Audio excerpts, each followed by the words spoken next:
Mesdames et messieurs, bonsoir. On dit que la certification est un gage de qualité pour les consommateurs. Cela permet aux sociétés engagées dans cette démarche d'avoir un atout supplémentaire face à la concurrence. Elle permet aussi de mettre en confiance la clientèle. La certification, quoi comprendre concrètement? Quel atout pour les entreprises qui se lancent dans cette démarche? Quel bienfait surtout pour les consommateurs que nous sommes? La réponse est dans cette émission, 52 minutes. Alors pour me répondre à ces différentes questions, le premier invité, Anon Loukmanou Oseni, vous êtes le directeur général de l'Agence nationale de normalisation, de métrologie et du contrôle qualité. Bonsoir. Bonsoir William. Merci d'être là. Merci. En face de vous, lui, il s'appelle Youssouf Mamassika, il est chef service certification et accréditation à l'ENEM. Bonsoir aussi, monsieur Youssouf. Bonsoir, monsieur le journaliste. Merci d'être des nôtres. Je vous en prie. Merci. On a aussi deux responsables de structure, ou du moins les représentants de structure qui sont dans cette démarche de certification. Le premier, Anon Célestin Messenon, lui, il est consultant en management de qualité et développement durable. Il est le représentant de la Société des huileries du Bénin. Bonsoir, monsieur Messenon. Bonsoir. Merci d'être des nôtres aussi. C'est un plaisir pour nous. Alors, il y a aussi monsieur Charles Malomon. Lui, il représente la société SCB Bouclier, Ciment Bouclier, c'est bien cela. Vous êtes le responsable qualité et métrologie. Bonsoir. Bonsoir, monsieur William. On a aussi le défenseur des consommateurs dans ce studio, Dr Ernest Baguidi. On ne le présente plus, le président de Bénin Santé Suivi du consommateur. Bonsoir, monsieur Baguidi. Bonsoir, c'est un plaisir pour nous d'être avec vous. Merci beaucoup. Alors, je commence par le directeur général de l'ANEM. On parle de certification. Est-ce que c'est forcé pour les entreprises d'être certifiées? Merci William. D'abord, cette émission, elle a essentiellement pour vocation de faire la lumière sur la certification elle-même et de permettre aux entreprises qui sont dans la démarche qualité donc, de se faire voir, de se présenter à la population. Tout à fait. La certification est-elle obligatoire? C'est ça la question que vous m'avez posée. Exactement. Je vous dirai tout de suite que, de façon chose, la certification n'est pas du tout obligatoire. Elle n'est pas du tout obligatoire. Mais l'entreprise peut se donner elle-même l'obligation d'aller à la certification si elle se voit dans un milieu concurrentiel et que les gens ont envie, les gens se disent, tout consommateur dit, bon, quel produit je vais préférer, quelle entreprise je vais préférer. Alors la certification permettra à cette entreprise de se faire identifier. Seulement. Seulement. Alors je demanderai à M. Youssouf peut-être, alors pourquoi une entreprise doit choisir d'aller dans cette démarche de certification? Quel avantage pour la société? Oui, tout à fait. Merci, William. Pour compléter ce qui est le décor qui est planté par mon directeur général, c'est que c'est la confiance que l'entreprise recherche en allant vers la certification. Il faut une pièce partie pour donner l'assurance que tout ce qui est produit répond à un certain nombre d'exigences. Donc c'est ça qui amène premièrement les entreprises à aller vers la certification. Et quel atout cela leur donne? Quel avantage? Donc on va parler de la confiance. La confiance pour les produits qui sortent de... Donc il y a la sécurité. Et pour que ce soit les produits alimentaires, les produits non alimentaires, et la sécurité qui est recherchée. Et donc nous avons, au fait, vous vous retrouvez dans un contexte où le produit, vous ne le connaissez pas vous en tant que consommateur. Oui. Quelle est la tierce partie qui peut vous donner la garantie que ce produit-là est conforme? Même si moi, personnellement, je connais un certain nombre de produits, je ne suis pas censé connaître tous les produits. Donc, il y a ce dispositif au niveau de l'infrastructure qualité qui permet à une tierce partie de vous donner l'assurance que ce que vous êtes en train de prendre est conforme à une exigence soit de produit ou d'organisation. Alors, comment se lance-t-on dans cette démarche de certification pour pouvoir avoir plus d'avantages par rapport aux autres entreprises qui ne sont pas sur la même démarche? Est-ce qu'il y a des procédures à respecter pour aller à la certification? Oui, bien sûr, il y a beaucoup de procédures, mais la toute première procédure, c'est l'engagement soi-même. L'entreprise, vous vous engagez et vous vous rapprochez, vous mettez en place maintenant toute la démarche qu'il faut. Après, vous identifiez un organisme indépendant qui viendra vous auditer et qui pourra dire voilà, ça c'est bon. Lorsqu'on parle d'organisme indépendant, ça veut dire tout simplement que vous ne pouvez pas faire la chose vous-même et l'entreprise ou bien le cabinet, je vais vous dire, qui vous accompagne ne peut pas faire aussi ce travail. Alors, D'où la notion de tierce partie avancée tout à l'heure par M. Youssouf M. Mamassika. Youssouf. Oui. Cette tierce partie vient et a une neutralité totale vis-à-vis de l'entreprise. Ok. Et lorsqu'elle donne son résultat, alors l'organisme de certification se base sur ces résultats et donne La certification. Oui. Alors, M. Baguidi, est-ce que nous, consommateurs, nous nous basons souvent sur la certification des produits pour les achats dans les marchés? Est-ce que parfois on ne méconnaît pas cela et qu'une fois sur le marché, on achète seulement le produit parce que nous, on veut satisfaire un besoin à l'instant T? Oui, merci beaucoup. Il faut avouer qu'il y a quelques années, le consommateur joue sur le prix du produit. Si c'est à bon marché, lui, il se jette dessus. Il n'a pas connaissance de toutes les informations relatives à un produit donné. Mais je peux dire qu'en tant que consommateur, en principe, la certification aurait pu être un gage de sécurité, d'assurance. Vous avez dit aurait pu être. Aurait pu être, je le dis, parce que quand on est dans l'ignorance. Mais je pourrais, si on me demande de prendre la décision, c'est que la qualité, la certification qui est un quitus qualité entre griffes, aurait pu être un impératif. Le certificat, c'est une reconnaissance à un moment donné. Oui. Mais je parle d'abord de la qualité, puisque c'est la qualité qui vous donne droit à cette reconnaissance quand vous êtes dans la démarche. Oui. Donc la qualité devrait être un impératif. Et pourquoi la certification? Je l'achète parce que, comme il le dit, c'est une reconnaissance qui est donnée suite au respect d'un certain nombre d'exigences. Exigences au plan réglementaire, ça veut dire que l'entreprise respecte les règles qui régissent le secteur de son domaine d'activité. Exigence au plan normatif, ça veut dire que s'il y a une norme de production, l'entreprise a donné le devoir de respecter la norme en la matière. Exigence contractuelle vis-à-vis des clients, ça veut dire que l'entreprise a écouté nos clients pour savoir nos attentes avant d'apporter des mesures correctives à son produit. Une exigence par rapport à des dispositions internes à elle-même. Quand vous mettez tout ça ensemble, quand un produit sort, il y a la traçabilité, il y a la sécurité. Donc, à défaut d'avoir le certificat, qui est cette reconnaissance qui est donnée, si tout ce que je viens de citer est bien respecté, vous convenez avec moi qu'une entreprise certifiée est une entreprise déjà par son image de marque, elle peut fidéliser facilement ses clients. Donc, tout à l'heure, je vais demander si est-ce qu'une fois la certification obtenue, est-ce que les sociétés, les entreprises respectent toujours la norme? On va revenir d'abord. Alors, je reviens vers M. Messéno Célestin. Vous êtes consultant en management sur la qualité et développement durable. Au niveau de la Société des huileries du Bénin, pourquoi avoir choisi vous lancer dans cette démarche qualité? Merci, M. William. Bien, et comme l'ont dit déjà les prédécesseurs, nous, au niveau de la Société des huileries du Bénin, la taille d'abord de l'entreprise et les denrées qui sortent nous imposent, qu'on ne veuille pas, de mettre en place une infrastructure qualité. Donc c'est la taille qui vous impose cela, vous voulez dire? Non, je dis la taille. Oui. Mieux, les denrées qui sortent, puisqu'il a un problème de sécurité sanitaire là. Donc c'est un produit de forte consommation. De forte consommation, Ouais. voilà. Et mieux, l'environnement concurrentiel et surtout également la recherche de pénétrer d'autres marchés, surtout les marchés extérieurs, Ok. nous impose de mettre en place un système qualité. Et dans ce domaine, je pense que nous avons fait beaucoup d'efforts pour y arriver.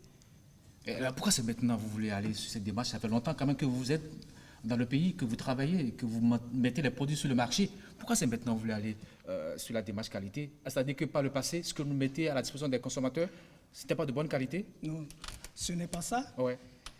Nous pouvons dire que la démarche, elle existe. Peut-être qu'elle n'est pas formalisée, d'accord, dans toutes ses dimensions. Sinon, avant de s'engager dans la démarche, aujourd'hui, il a un plan qui est déployé. D'abord, en créant d'abord un service qualité, c'est parce qu'on a à cœur la qualité des produits à mettre sur le marché. On a mis en place, on a développé un laboratoire moderne. D'accord, ça je voulais dire un laboratoire moderne. Donc tout à l'heure, on ira au niveau de votre laboratoire, on verra un peu. Alors, si vraiment c'est moderne, voilà, il n'y a pas de souci, allez-y. Tout à fait. Il a des plans de contrôle de qualité qui sont développés et appliqués à tous les niveaux, que ce soit au niveau de la réception de la matière première, sa conservation, au niveau de la chaîne de production elle-même, au niveau des intrants utilisés dans la production et au niveau de la libération et de la mise sur le marché Ok, des produits. des produits. Alors, Donc, c'est des plans de contrôle qui existent, Ouais. qui sont appliqués. Aujourd'hui, on formalise tout ça dans la démarche conformément à une norme internationale, c'est tout. Alors, je vais revenir à M. Richard Maloumon. Vous êtes responsable qualité métrologie au niveau de la SCB Ciment Bouclier. C'est aussi un produit de forte consommation dans notre pays. Tout le monde veut construire. Vous aussi, vous êtes dans la démarche qualité. Pourquoi c'est maintenant? Vous allez sur cette démarche. Ça fait longtemps quand même que les produits ciment SCB sont sur le marché national. M. Charles Maloumon. Oui, monsieur William. Bon, vous savez, la SCB existe il y a plus de 50 ans. Exactement. Donc, pendant longtemps, nous avions fait de la satisfaction client notre priorité. Donc, pendant toutes ces années, Mais une satisfaction avons- sans certification? je reviens. Nous avons travaillé pour l'image de l'entreprise OK. afin de faciliter l'action commerciale. Donc, pendant toutes ces années, nous avons travaillé pour améliorer nos produits. Pendant toutes ces années, on a su bâtir un modèle de fonctionnement interne qui a fait ses preuves. C'est pour vous dire que nous étions dans une démarche de qualité fonctionnelle. Donc, nous étions dans la démarche depuis plusieurs années. Donc, pour nous, c'est un passage d'une démarche qualité fonctionnelle vers une démarche qualité normative. OK. Donc, on a un certificat qui certainement vient couronner Les efforts déjà de 50 fournis. ans. OK, d'accord. Donc, la preuve est déjà là, le fondement est déjà là. C'est un certificat qui vient juste couronner nos efforts. Et tout à l'heure, je vais poser la question à M. Bagri si vraiment la preuve est déjà là. On ira rapidement à la régie. On va suivre, bien sûr, comme l'a dit M. Messonon, que le laboratoire est moderne. On va suivre cet élément et puis on revient en plateau.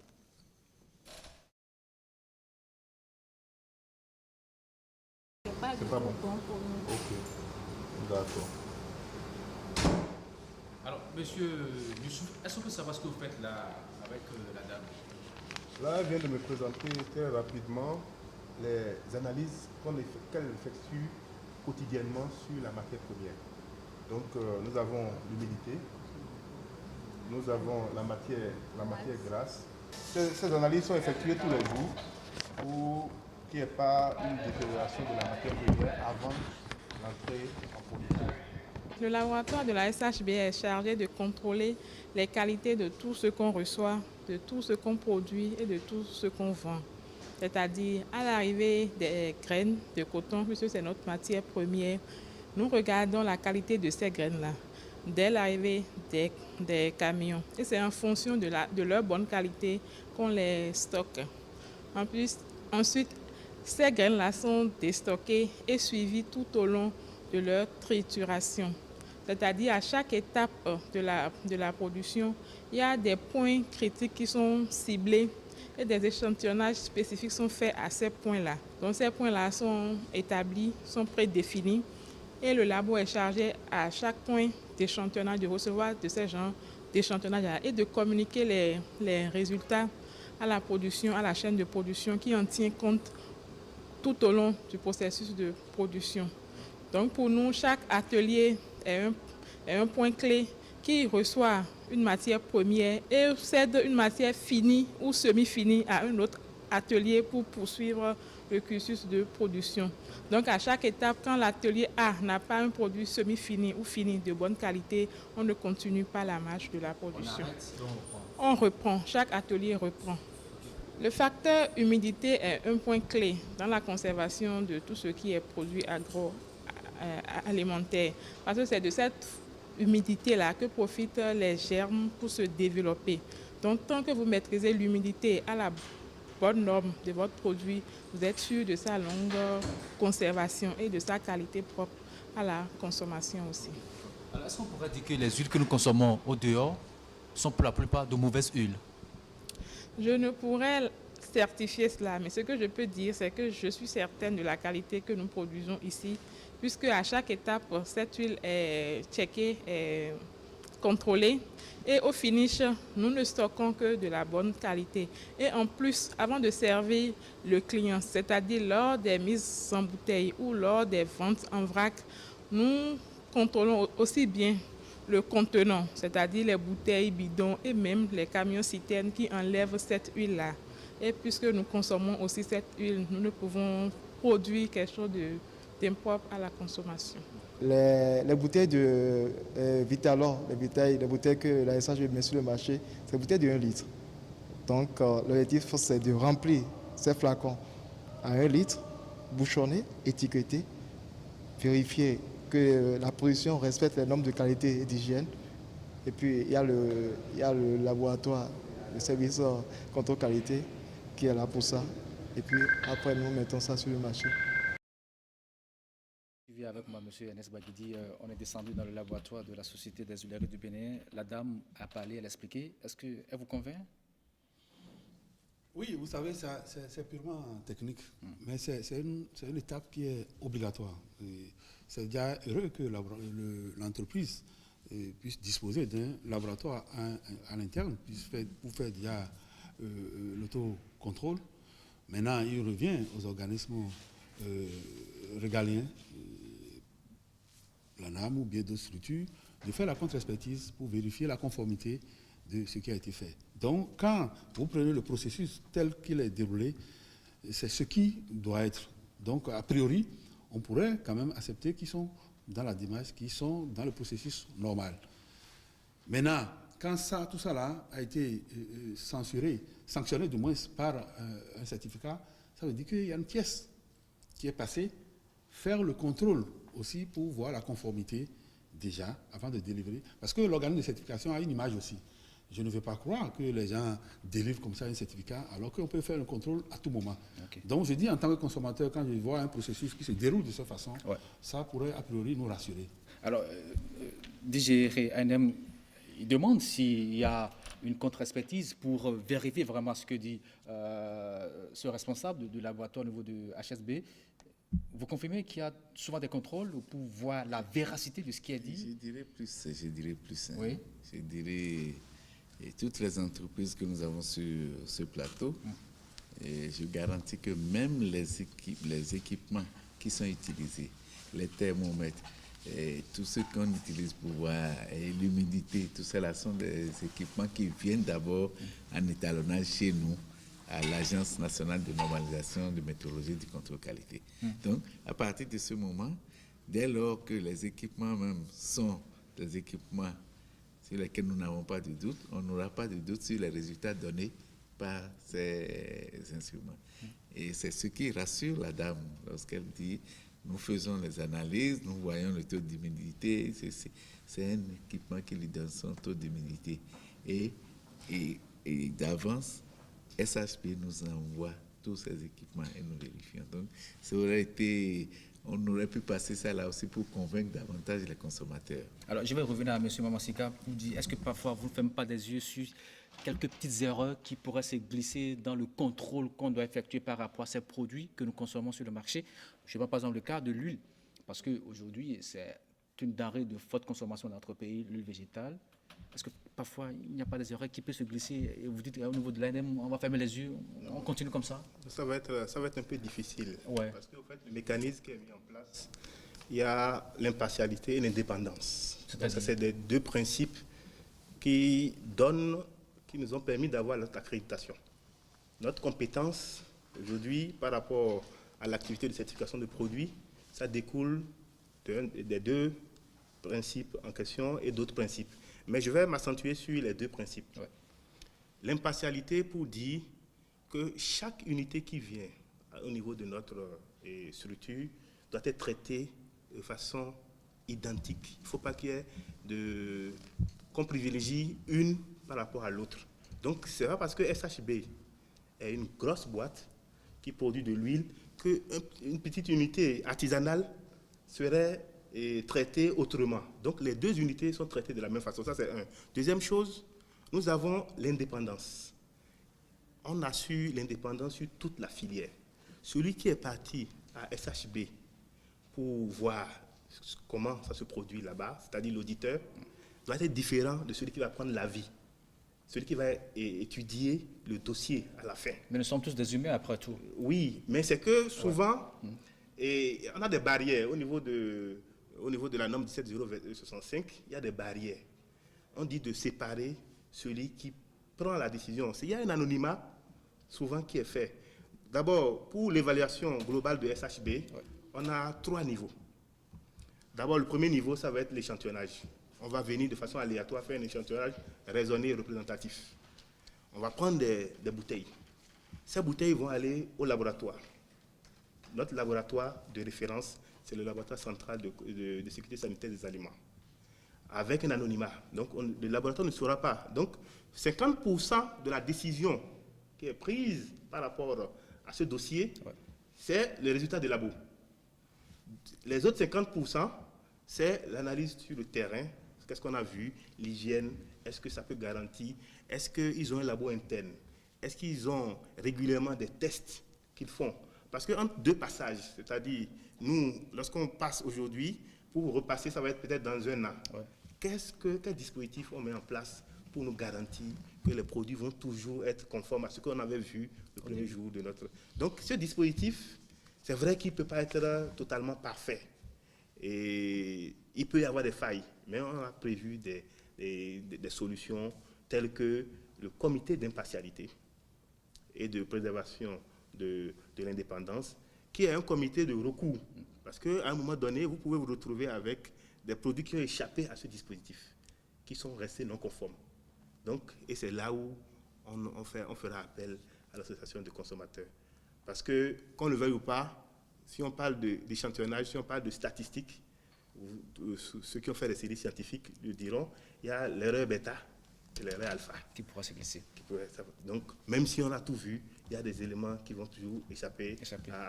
À l'échantillonnage, et qu'on corrige à travers, on veut bien mettre en place 2 dispositifs pour corriger ça. Ok, après la Société des huileries du Bénin, on est descendu aussi au niveau de SCB Ciment Bouclier. On a vu aussi un peu comment est-ce que les gens fabriquent ce produit de forte consommation dans notre pays. On va la régie et on suit l'élément. Ici, vous avez nos différents types de matières premières. Ici, vous avez le clinker. Ici, voilà le gypse. Ici, nous avons le calcaire et le laitier. C'est le clinker qui est la matière principale même qui constitue le ciment. Les autres sont des additifs pour permettre d'avoir de différents types de qualités de ciment. Et nous avons ici, sur le pupitre, vous avez les doseurs pour chaque type de matière. Dans le fonctionnement, nous mélangeons ces 2 matières, le calcaire et le laitier, en des proportions données. Donc, eux, ils passent par le doseur que nous appelons le doseur d'ajout. Ici, vous avez le doseur du gypse et ici, vous avez le doseur du clinker. Donc, en fonction de la proportion, vous savez ici, voilà les proportions que nous avons. Nous avons actuellement, le ciment que nous sommes en train de fabriquer, c'est du CPJ35, vous avez 65% de clinker, vous avez 3% de gypse et vous avez 32% de ce mélange que nous appelons l'ajout. Une fois que les matières sont dosées, vous passez directement au niveau des broyeurs. Ici, c'est le broyeur même et c'est une virole dans laquelle se trouvent des boulets. C'est ça qui s'est à casser d'abord. Et comment les gros commencent par... Oui, les gros boulets commencent d'abord par casser. Et après, les petits boulets servent à broyer maintenant finement. Donc vous avez, au fur et à mesure qu'on quitte les gros grains pour la poudre, les boulets diminuent aussi de taille pour pouvoir bien malasser. Après ça, vous avez le ciment qui passe maintenant au niveau de l'ensachage où nous mettons dans les paquets et autres. Une fois que nous sommes en train de produire, à chaque 1 heure de temps, nous avons des prélèvements qui vont au laboratoire, que le laboratoire étudie et que s'il y a des alertes, ils informent en même temps la production pour réagir. Ça veut dire que parfois, bien que vous ayez respecté les dosages ici, il peut y avoir des erreurs. Les erreurs ne viennent pas des dosages, mais les erreurs peuvent venir de la finesse que nous devons avoir à la fin. Et non des dosages. Les dosages, il n'y a pas de problème, mais nous pouvons ne pas avoir la finesse que nous exigeons. La poudre de fin. Si ce n'est pas respecté, si ce n'est pas respecté. Non, c'est le laboratoire qui signale. Nous faisons des prélèvements, nous envoyons au labo et le labo nous retourne les résultats de l'analyse. Nous faisons de toutes petites briques qu'on appelle éprouvettes avec du ciment, 450 grammes de ciment et du sable normalisé. C'est ça le cas de normalité. Et avec notre malaxeur, nous confectionnons ces briques. C'est cette briquette-là que vous avez dans les bacs à eau ici. Et la norme demande à ce qu'on les conserve à 2, 7 et 28 jours. Et dès qu'on arrive à échéance, nous les passons dans les presses qui sont de l'autre côté là-bas et nous regardons leur résistance. Et tout ce que nous faisons ici au laboratoire, déjà en amont jusqu'à ce niveau, nous permet d'avoir des résultats qui sont largement supérieurs au minima prescrit par la norme. Et la norme prescrit quoi? Par exemple, pour le ciment ordinaire que vous voyez un peu partout sur les chantiers, la norme demande à ce qu'on ait une moyenne de 35 mégapascales. Donc, tout ce que nous faisons nous permet d'avoir quand même des valeurs qui sont supérieures à cette moyenne, sinon le minima est encore très bas. Cela permet à ce que le ciment soit de bonne qualité, soit les constructions soient des constructions assez résistantes. L'expérience fait la différence. Nous avons 50 ans et nous avons fait déjà nos preuves. Jamais de bâtiment qui tombe quand c'est ciment bouclier. L'usine Bouclier est engagée dans une démarche qualité qu'elle poursuit depuis plus de 50 ans et qui est formalisée à travers l'obtention de la certification de la norme ISO 9001 version 2015. Aujourd'hui, nous sommes à un taux de réalisation de 80% de la formalisation de notre politique et engagement qualité et nous comptons obtenir la certification de la norme ISO 9001 version 2015 à la fin de cette année 2018. Cet engagement de qualité est adopté à tous les niveaux de notre système de management, de la production à la distribution, afin de garantir les exigences de qualité tant sur le plan de nos produits que de nos services. La satisfaction client est un pilier fondamental de notre mission qualité qui est portée par l'ensemble du personnel et de nos partenaires. C'était à l'instant la directrice commerciale de SCB Ciment Bouclier qui nous parlait bien sûr de la qualité de leurs produits. Alors, je reviens à M. Maloumon. C'est vrai que vous êtes dans la démarche qualité. Alors, quels sont les avantages que vous tirez de cette expérience? Tout à l'heure, je vais revenir à M. Messeno. Allez-y d'abord. D'accord, il faut signaler qu'il y a une meilleure attention qui est accordée aux clients. Et également, il faut signaler que nous sommes dans une orientation processus. C'est-à-dire que toutes nos activités sont regroupées en termes de processus et suivies par des pilotes. Donc, à moins de détails, la lettre est donnée et puis on se réunit pour redresser l'outil. Okay. Également, il faut noter également qu'on a pu réduire les coûts de nos conformités. Et quatrièmement, il faut signaler qu'il y a une prise de décision plus ferme de la part de la direction. Parce que lorsque vous détectez un cas de non-conformité et que vous évaluez que ça peut atteindre des millions, mais le patron directement y réagit. Donc, il y a également une motivation au niveau des travailleurs. Parce que dans le système, bon, quand le travailleur sait ce qu'il doit faire, comment il doit le faire et quand est-ce qu'il doit le faire, il est à l'aise dans ses activités. Donc voilà un peu les quelques avantages. Est-ce que cela vous permet d'avoir des chiffres d'affaires plus intéressants que par le passé? Oui, nous pouvons dire, parce que jusque-là, la démarche, elle est en cours. Nous avons fait récemment une évaluation à mi-parcours. Comme la DSI l'a dit, nous sommes déjà à plus de 80% de réalisation et les résultats sont là. Vous pouvez confirmer que vous vendez plus de ciment que les autres sociétés de la place? Oui, nous pouvons le dire, parce qu'actuellement, bon, nous avons 50 ans et puis les expériences sont là. Et il paraît qu'avec votre ciment, jamais les bâtiments ne tombent. Jamais les bâtiments ne tombent. Je peux vous signaler que depuis plus de 50 ans, on n'a pratiquement pas eu de cas de mauvaise qualité en termes de produits. Oui. Donc, pendant longtemps, nous avons fait notre preuve.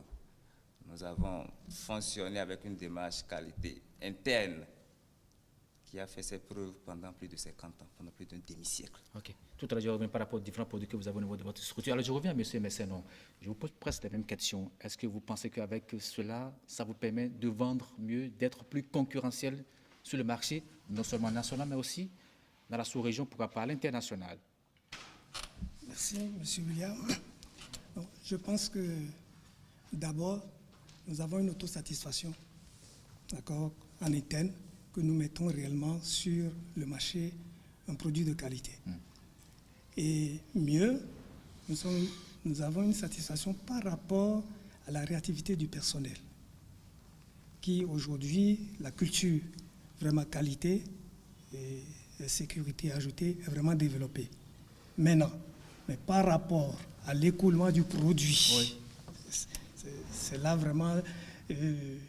Parce qu'en fait, au finish, c'est cela qu'on cherche au niveau des entreprises. Tout à fait. De gros sous. Bon, oui, bien sûr. Je pense qu'après l'effort, il faudrait récolter les fruits. Mais maintenant, il faut dire que par rapport à l'huile Vitalor, au plan local, nous avons des difficultés vraiment pour écouler ce produit. On n'est vraiment pas compétitif sur le marché. Non, c'est compris, le marché n'est vraiment pas régulé. Il a trop d'importations d'huile, d'accord, dont les qualités ne sont pas maîtrisées. Mais vous avez la certification, pourquoi ne pas battre, ou du moins utiliser les réseaux qu'il faut, la communication, vous ne le faites pas, c'est cela? La communication seule ne suffit pas. Aujourd'hui, il faut vraiment une volonté politique pour accompagner, d'accord, ces efforts de ces entreprises, de ces huileries qui produisent localement. Vous voulez dire que l'ANM, après avoir donné la certification, ne vous aide pas à vendre mieux vos produits, c'est cela? Je pose la question à M. Youssou, bien à M. Osseni Loukmanoé. Il paraît que vous ne les aidez pas à écouler davantage leurs produits, bien qu'ils aient la certification, c'est quand même une garantie, j'allais dire, pour nous consommateurs. Voilà, vous savez, comment est-ce qu'on peut les aider? On peut les aider à travers ce que nous sommes en train de faire maintenant. Nous avons organisé la journée de la certification pour pouvoir les sortir de leur cachette, encore qu'elles avaient l'obligation de faire la communication. Mais ce que SHB est en train de dire ici, c'est profond dans la mesure où nous avons affaire à un groupe de consommateurs dans notre pays qui ne décident qu'à partir du prix. Alors, lorsqu'ils décident à partir du prix, ils ne se rendent pas compte que ce n'est pas forcément ce qui est moins cher qui est bon pour le pauvre. Alors, je vais caricaturer. Allez-y. Mais je caricature par un exemple concret. Allez-y, monsieur. Je prends les femmes d'une grande ville du Bénin. Laquelle? Je prends Parakou. Ouais. Vous arrivez à Parakou, vous allez rarement voir des femmes porter itagette. Vous allez voir rarement les femmes de Parakou porter n'importe quel tissu. Vous voulez dire que les femmes de Parakou s'habillent mieux que les femmes de Cotonou et Porto-Novo? Attention. Je ne suis pas de Parakou, mais j'ai fait moi-même le... Donc pour moi, c'est une fierté que les femmes de Parakou s'habillent bien. Je les vois porter, quand vous les voyez, vous voyez que c'est du super oise, véritable oise, c'est ça. Mais vous voyez le prix de ce tissu-là, il est peut-être 5 fois, 6 fois plus cher. Mais je me suis posé la question, mais pourquoi ces femmes-là ont opté pour ça? Et il y a une qui m'a dit, attention, mais moi j'ai acheté, ça fait déjà 10 ans. J'utilise la même chose, ça fait 10 ans. Mais j'ai des copines qui achètent le même motif en itagette, en ci, en cela, et 6 mois après, c'est gâté. Ça veut dire quoi? Je veux dire tout simplement que autant prendre la bonne décision d'aller vers l'huile que nous avons certifiée que d'aller vers une huile parce qu'elle est moins chère. Okay. Voilà. Est-ce que parfois la certification ne vous demande pas aussi qu'on augmente le prix des produits, monsieur Ernest Baguedi? Est-ce que quand je prends ASB qui a des produits certifiés, je prends aussi Ciment Bouclé qui est certifié, est-ce que cela ne veut pas dire qu'on doit augmenter le prix du produit parce que c'est un produit de qualité?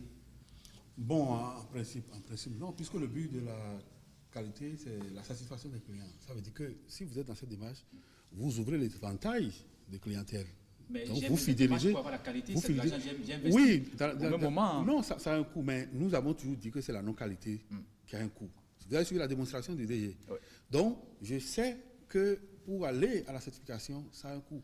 Mais à terme, vous allez récupérer. Aujourd'hui, on a un problème, c'est parce que le consommateur n'a pas encore mesuré ce que nous disons que... Mais comment faire pour que le consommateur puisse comprendre que les produits certifiés sont des meilleurs, qu'il faut aller vers ces produits? Il faut accompagner. Vous savez, c'est garanti la bonne santé. Vous avez compris. Aujourd'hui, vous prenez le marché béninois. Mais nous avons des produits qui inondent le marché, dont on ne maîtrise pas toujours les qualités, qui font la concurrence.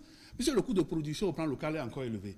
Ce qui fait qu'en principe, l'infrastructure qualité qui se met en place doit être à la disposition de cette entreprise pour que le coût de certification ne soit pas élevé. Il faut d'abord ça. Il faut que le marché soit régulé de manière à ce que le produit qui vient de là-bas ne fasse pas la moitié du prix de ce qui est ici. Et donc, nous avons la possibilité de contrôler la qualité. Nous, consommateurs, on a ce souci.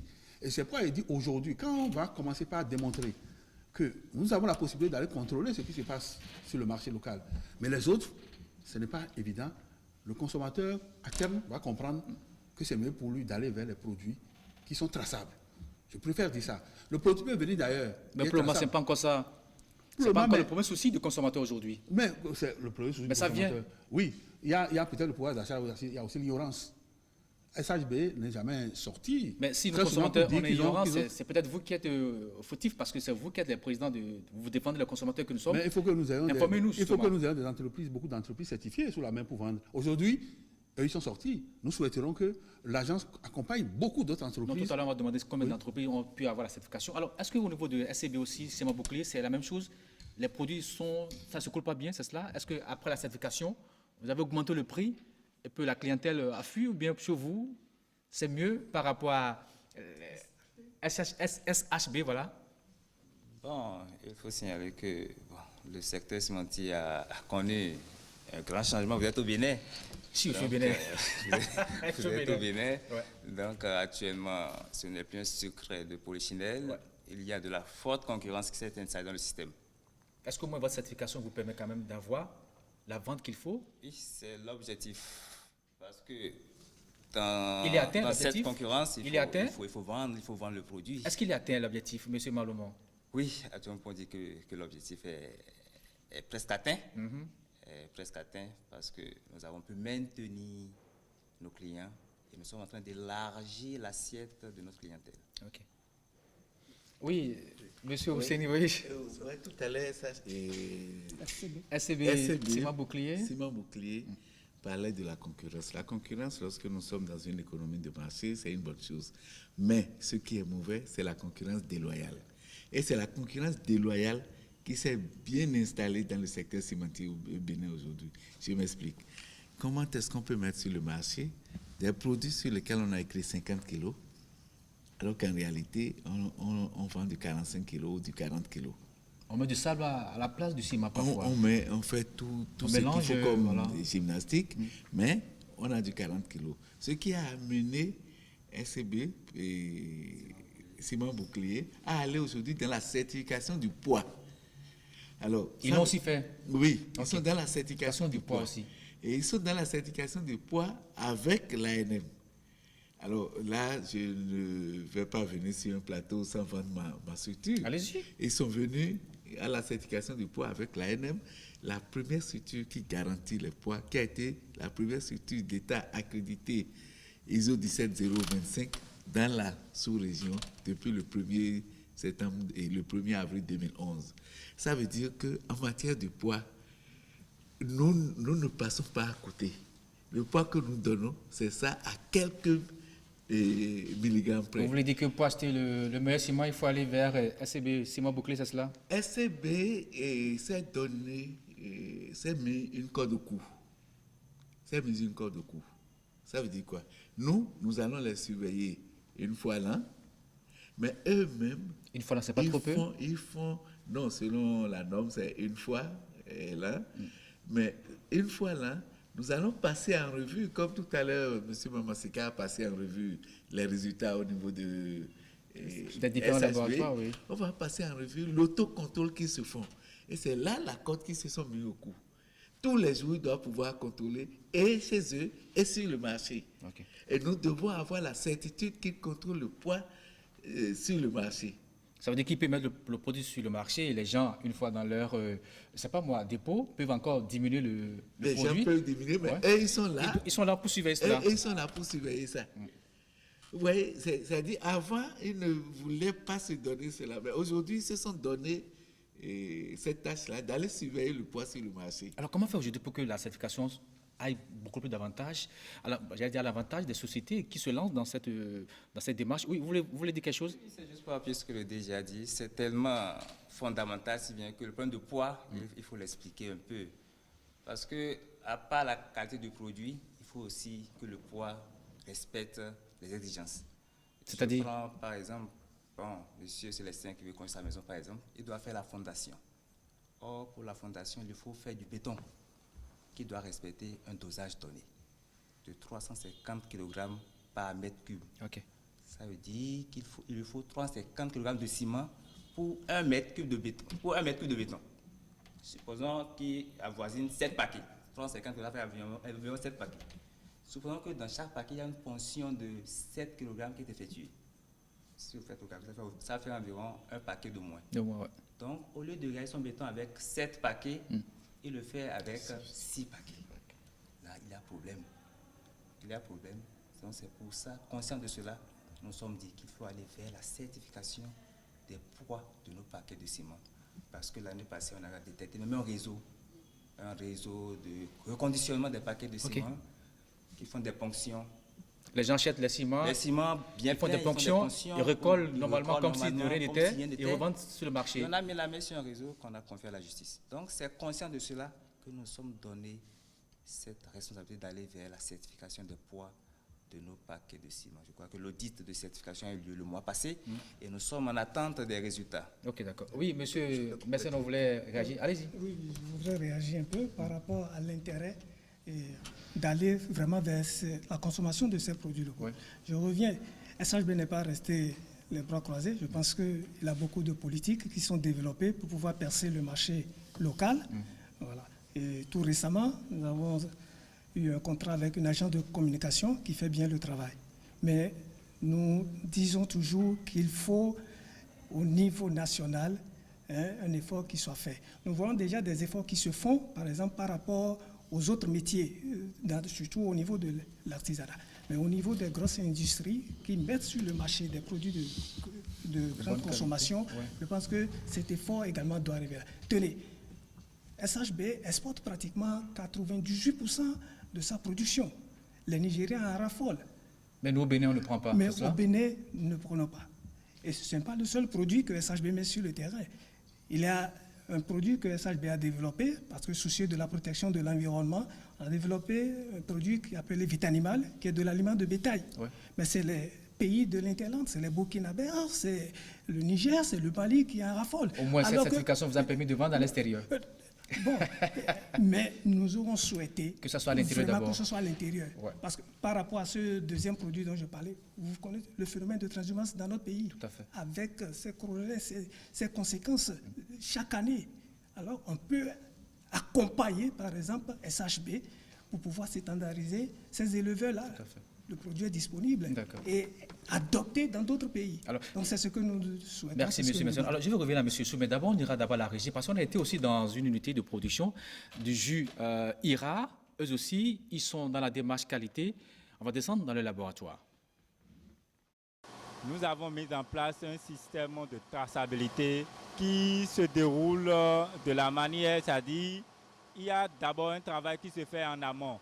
C'est-à-dire depuis la production, la mise en terre des plantules jusqu'à la récolte. Ce qui nous permet d'abord d'avoir dans un premier temps de gros fruits de qualité et à maturité acceptée.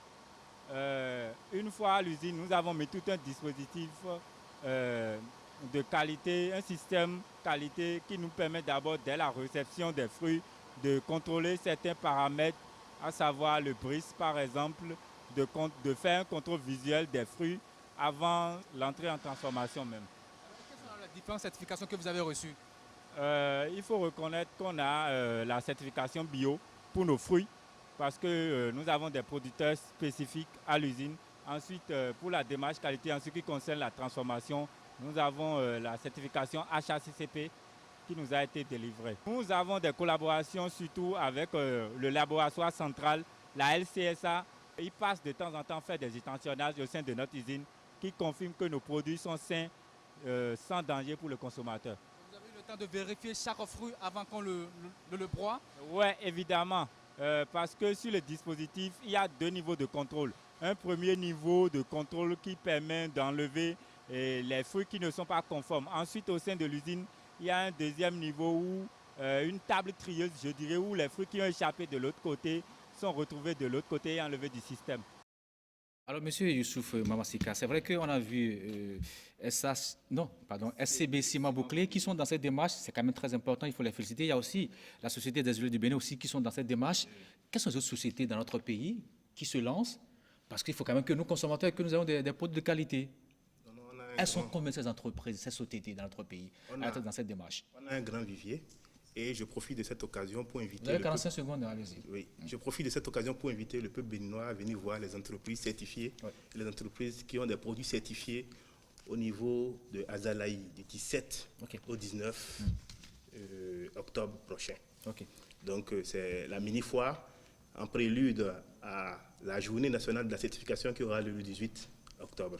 Vous voulez dire qu'il y en a beaucoup qui sont certifiés dans notre pays, beaucoup Tout à fait. Il y a beaucoup d'entreprises qui sont certifiées. Le rendez-vous est pris pour venir visiter les stands des entreprises certifiées. On a voulu faire un focus, un grand projecteur au niveau de toutes les entreprises qui sont certifiées déjà au niveau de notre, de notre agence. Et au niveau du pays, parce qu'il y a des certificateurs étrangers qui font la certification ISO 9001 et consorts, que nous-mêmes nous ne faisons pas. Donc on aura un rendez-vous, un grand rendez-vous de tous ceux qui sont dans la démarche qualité, ceux qui sont certifiés et ceux qui accompagnent les entreprises certifiées au niveau de des 3 jours à l'hôtel Azalaï de Cotonou. Alors, M. Malomo, qu'est-ce que vous avez? Si vous permettez. Oui, allez-y rapidement. Parce que là, par rapport au coût, et tout à l'heure, ils ont parlé de coûts, mais j'aimerais qu'on intègre les coûts de la certification, de la démarche qualité, dans les coûts du commercial. C'est-à-dire les actions commerciales, les coûts de production. Parce que c'est à force d'enlever ces coûts qu'on n'arrive plus à tenir. Parce que l'entreprise doit être viable. Donc moi, j'ai toujours insisté à ce qu'un produit certifié doit être plus cher qu'un produit non certifié. Parce qu'on a mis en place une direction qualité, on a mis des coûts relatifs à la qualité qui devraient être valorisés dans le dispositif global de l'entreprise. Merci, M. Youssouf Mamassika. Oui, M. Malomo, qu'est-ce que vous avez dit pour convaincre davantage la clientèle de votre structure SCB Ciment Bouclier? Oui, j'invite toute la population béninoise à venir visiter nos stands les 17, 18 et 19 octobre prochain, parce que nous aurons installé tous les produits que nous fabriquons, du CPJ 35, du CPJ 45, du CPA 55, et le tout nouveau produit que nous avons mis sur le marché, le ciment CHF. C'est-à-dire? C'est un ciment, c'est le ciment Rofuno. C'est fabriqué à base du laitier. Le laitier qui est issu de la fonte du minerai de fer. Donc, sa spécificité, il résiste contre toute attaque chimique. Ça veut dire qu'on peut construire à la plage, on n'aura pas de problème. Plage, les travaux en eau agressive comme l'eau de mer, les eaux industrielles où il y a drainage des produits chimiques. Lui, sa spécificité, c'est sa résistance face aux agressions chimiques. Donc, c'est le tout nouveau produit et surtout pour la population béninoise, c'est beaucoup plus conseillé vu la situation de Cotonou par rapport à la mer. Donc, c'est un produit que nous conseillons surtout à la population de Cotonou. D'accord. C'est une surprise alors? Nous les invitons à venir découvrir ces produits-là durant cette journée. Les techniciens seront là pour expliquer l'usage de chaque type de ciment. Justement, parce que souvent on va sur le marché, on achète des ciments, on ne sait pas. Là pendant les 3 jours, pour donner des explications sur l'usage qu'il faut pour chaque type de ciment. Donc, nous invitons la population à venir. D'accord. Ciment Bouclier, c'est le ciment, c'est le ciment du Bénin. C'est votre ciment, venez mieux le connaître. Merci beaucoup, M. Malomon. Oui, je viens à M. Messenon. C'est sûr, vous avez aussi des mots à lancer pour permettre aux populations, du moins pour les inciter davantage à consommer vos produits, ce sont des produits de qualité. Je dirais tout simplement à la population béninoise, d'abord, bien manger, c'est vital. Et consommer Vitalor, c'est bien manger. Vous voyez un peu dans notre pays aujourd'hui, la croissance des maladies, surtout cardiovasculaires. Aujourd'hui également, des cas de cancer qui se développent. C'est l'hygiène alimentaire. Alors que nous avons des produits de qualité chez nous, contrôlés, et nous avons la maîtrise, nous avons la facilité de retracer ou bien de remonter aux structures. Mais tout ce qui rentre tous azimuts, de qualité douteuse. Donc, vraiment, j'invite la population à adopter, à consommer Vitalor. Il a trop de bien. Vitalor est sans cholestérol, riche naturellement en vitamine E. Et nous connaissons les bienfaits de la vitamine E pour notre organisme. Elle est également enrichie en vitamine A pour régler les problèmes de carence de vitamines, surtout chez les enfants. D'accord. Merci beaucoup, monsieur. Oui, je reviens à Dr Ernest Bouaguidi. Comment faire pour que nous, consommateurs, que nous ayons cette volonté d'aller beaucoup plus vers les produits certifiés, parce que ça nous garantit la santé, paraît-il? D'abord, je félicite les entreprises et je les encourage. Celles qui sont déjà dans la démarche, celles qui sont certifiées, je demande aux autres qui ne tiennent pas à y aller. Je voudrais demander aux consommateurs de commencer par être de plus en plus exigeants. Cela, il va de leur santé, de leur poche aussi, pourquoi pas. Je demanderai à l'État de continuer à jouer son rôle régalien à travers l'agence, qui quand même fait beaucoup d'efforts dans ce sens, qui met en place des normes, qui fait les contrôles qu'il faut, qui est accrédité pour accompagner les entreprises. Et je souhaiterais, enfin, que les entreprises, à défaut d'aller à la certification, de mettre en place le système de management de la qualité qui pourra apporter déjà une traçabilité dans leur manière de faire. Merci beaucoup, M. Ernest Bouaguidi. Je reviens maintenant à M. Osseni Lukumanu. Oui, vous avez le dernier mot. Merci, M. William. Moi, je vais prendre un mot. C'est ce qu'a dit M. Bouaguidi. Un seul mot. Il a mis l'accent sur la traçabilité. Ouais. Je demande à notre population de consommer des produits pour lesquels on est sûr de l'origine, on peut retracer. Et c'est d'ailleurs ce qui nous a amené à l'ANM à mettre en place tout dernièrement le système de code barre et qui nous permet de suivre nos entreprises et de leur demander, je les invite à venir prendre des codes barre chez nous. Ça nous permettra à tout moment de pouvoir retracer et ça permettra, avec ce que nous sommes en train de développer, à notre population de savoir, oui, ce que nous consommons est de qualité, c'est produit par X et ainsi de suite. Voilà, je lance un appel aux consommateurs et j'invite les entreprises à venir prendre les codes barres chez nous. Merci beaucoup, M. Osseni Lukumanu. Alors, on dit que la certification est gage de confiance, gage de qualité, gage de bonne santé pour nous, consommateurs. Mais ça va sur cette émission. Ce sera tout et bonsoir chez vous.